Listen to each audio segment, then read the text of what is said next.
welcome back. So today I am doing the no disclaimers book tag. I saw this over on somebody's channel. I don't know, I'll read the original link to it below so you can look it up if you want. Basically there's 8 questions on this and I'm gonna do my best to answer them. Question number 1. What trope in books annoys you the most? Well, for me, I don't like hostage situations. Because when you're reading a book and they have a hostage situation, to me it doesn't make sense. They're gonna kill the hostage anyway, whether you go save them or not. So if you give them whatever object or thing that they want, they're gonna kill them anyway. So why give them the object? They're gonna kill the hostage and you. Why put your gun down? They're gonna kill the hostage and then they're gonna kill you. And I know they always figure it out and something happens to where they solve the situation. I don't know, I kind of find the whole situation a little overdone and a little ridiculous anyway. I don't like the trope in books where everyone's beautiful and there's no ugly people or normal looking people. Because, you know, there's plenty of normal and ugly people in the world and not everyone's pretty. And that's okay. So make it more realistic. Quit having everybody beautiful. The trope where at the end of the book or the end of the series, it was all a dream and it didn't really happen, or something at the end of the story allows you to wipe out everything that happened from the beginning of the series like it never happened because it was a dream, or they time traveled and undid everything bad. I don't like that. I don't like the ending of books where they say like, oh, 5 years later, 2 years later, or whatever. You know, like the book ended, like Harry Potter, it ended, and then what?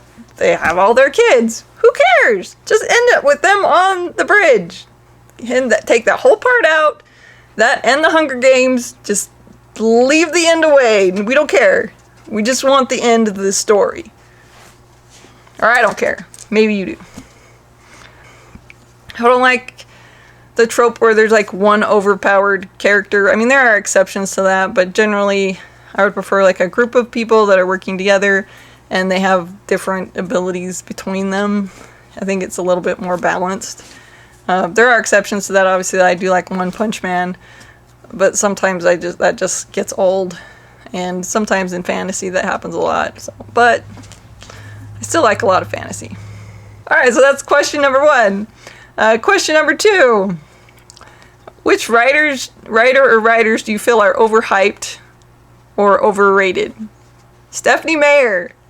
The whole Twilight series. The world would have been a better place had they never been written. Sorry, I'm speaking from a mental health perspective. That girl is horribly, horribly mixed up, and she needs help. She needs intense psychological help. I think the beginning of the Up movie by Pixar was a better love story than those entire 4 books. I won't get into all the reasons I don't like them, but I don't like them. And then F. Scott Fitzgerald, The Great Gatsby.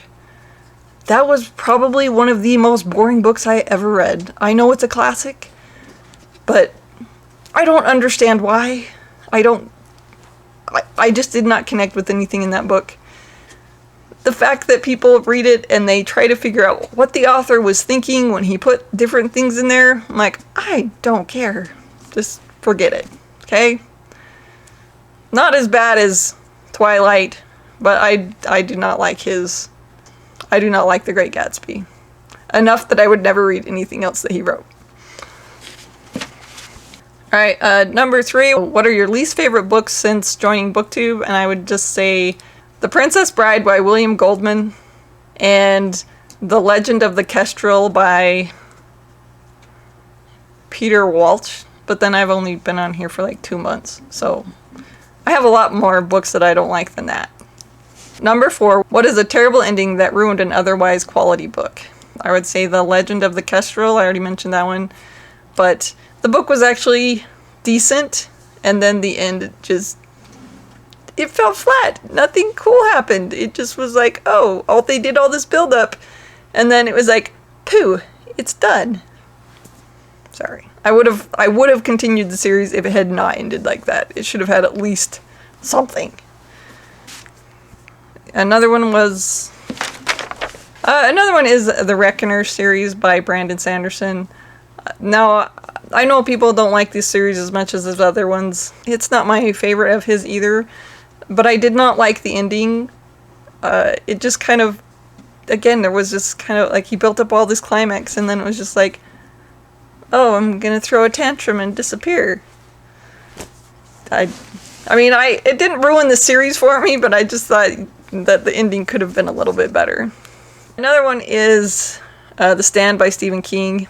I was really into this book, and it wasn't like the ending was horrible, but there were parts of the ending that I just didn't get why they would do something like that. It seemed pointless. So there were people that died that I was like, why did they even do that? It was pointless. There was nothing there. There's no reason for them to go there and die. Yeah, didn't ruin the book, but I just was left scratching my head like, why did that happen? Number 5, which fictional character or characters do you wish had not been killed off? This is going to have some spoilers in it because I can't say characters that died that I wish hadn't died if I don't tell you that they died. If you don't want to know spoilers, you'll have to move forward to the next question. We'll put this timestamp down below. First one was Manchi, and this is from The Knife of Never Letting Go by Patrick Ness. That's the first book in the Chaos Walking series. And if you know who that is, it's the dog. Quit killing the dog. Another one would be Old Dan and Little Anne from Where the Red Fern Grows. And as you might have guessed, that's the dogs. Quit killing the dogs. Anymore, I read a book and there's a dog in it, I know the dog's gonna die. Why do you gotta kill the dog all the time? Another one I would say was Logan from Guardian, and that is by John Saul. That was the little boy that died. And I know John Saul's notorious for murder and torture of children, and his books are pretty graphic on that. But I kind of didn't like that boy died. And they also killed the dog in that book too. And I don't remember the dog's name, but they shouldn't have killed the dog. Number 6, what are some of your bookish pet peeves? Books are expensive. They cost a lot of money. I don't like how much they cost. I don't like that I don't have a bookstore in my home, in the town that I live in, and that I have to drive 2 hours away to go there. I guess there is a college like 30 minutes away, but they probably don't have a whole lot of books. Well, I'm sure they have plenty of books I'd want to read, but I probably don't want to buy textbooks all the time and just read textbooks, because that would just be weird. And I kind of don't like that you always have to pick a favorite genre, you know, like, oh, I like fantasy, or I like science fiction, or, you know, I like a lot of different genres, and it's hard for me to say like, oh, this one's my favorite or anything, but I always kind of feel like you're pressured to have a favorite genre or a favorite book. Like, how can you have a favorite book? It's more like, well, these are the books I like that I'm reading right now, so this is my favorite right now. But why do you have to have a favorite book? Even though I do have a favorite book. A couple of them. Probably more than a couple. A lot. I like a lot of books. I guess I don't. I also, I'm bothered by the whole, like, what is considered a real book. Does it have to be a physical book to be a real book? Does it count if you read it on your Kindle? Does it count if you listen to an audiobook? I don't understand why there's a debate. No matter what you do, you're listening, you're reading a book, you're enjoying literature.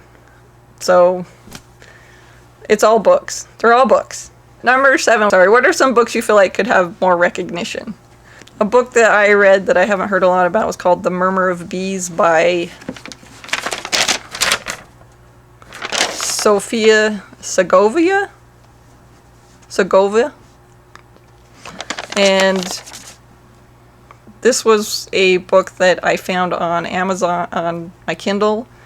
There was like a day in April, I believe, where they had a bunch of translated books from all around the world that you could just get for free, and so I got a bunch, and I thought it was a really great book, but I haven't really heard a lot about it, and I wish more people would read it. Also, someone that I don't hear a lot about is Sue Monk Kidd. Her book, The Invention of Wings, was really great. I liked that book a lot, and I haven't heard a whole lot about it, but I think people should read it. It's about a woman living in the South back in times of slavery. When she was like 13, her father gave her a slave for a birthday present, and she was absolutely appalled by it, and was one of the first like female abolitionists, and went and spoke out against slavery. And the book is based on a real person, but it has fictional elements to it.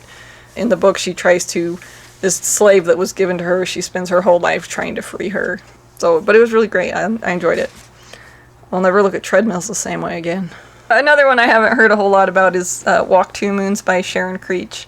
This book, I enjoyed it a lot. It's a middle grade realistic fiction about a girl going with her grandparents to see her mother. And, it was pretty predictable, but it was great. And I think more people should read it. And then number 8, what are your thoughts on censoring or banning books? It's hard to say what do I think it's okay to ban books. I think that there are books out there that are damaging to people. For instance, if you look at O.J. Simpson, and he wrote a book called If I Did It, which was supposedly about if he had actually killed his wife. And, because of double jeopardy, he can't get retried for it. And, I think that things like that are really damaging. I understand that Nicole's family actually got the rights to the book, so any books that are sold, they get the proceeds from it. But, to say that, oh, you shouldn't read this book or you shouldn't read that book, with the exception of Twilight. Actually, there's more than that. I don't know. If something ignites your love of reading, then by all means. Now, is it okay to ban certain books from schools because of certain content in them? I'm completely okay with that. There are books that certainly should not be. You should not have A Song of Ice and Fire in an elementary school. It's a little bit too intense for kids that age, and a little too much adult themes for kids that age. I mean, some of the books that I've heard about being banned, like The Perks of Being a Wallflower, because they cover themes that adolescents actually experience. I don't think that's okay to remove them from high schools and stuff where there are adolescents going through things like that. But again, that's an age range thing. You should make sure that people are reading books appropriate to their age. And I can't even say that I'm completely against that. When I was in middle school, I was reading Michael Crichton, which, it has a lot of adult things in there. Now, there are books that really get on my nerves, and these are the types of books that they're claiming to be nonfiction when they're clearly fiction, and they're written by supposedly smart people, doctors and different things like that, and they're saying oh, this stuff is real, and I find them quite disturbing, and it's disturbing that some people actually read them and believe them, and when they're not really based in reality. So those are probably the books I would think are the most damaging. Those are my thoughts on banning books. Should they be banned? I guess it depends on the situation. Are there books that nobody should read? Probably. There are definitely books that I shouldn't read, and I'm rebellious and I'm going to read them anyway. Alright, but if whatever excites you or whatever makes you excited about reading, and whatever book that is, then go for it. Just try to understand what you're getting into. Of the no disclaimer book tag. If you like this video, please like and subscribe.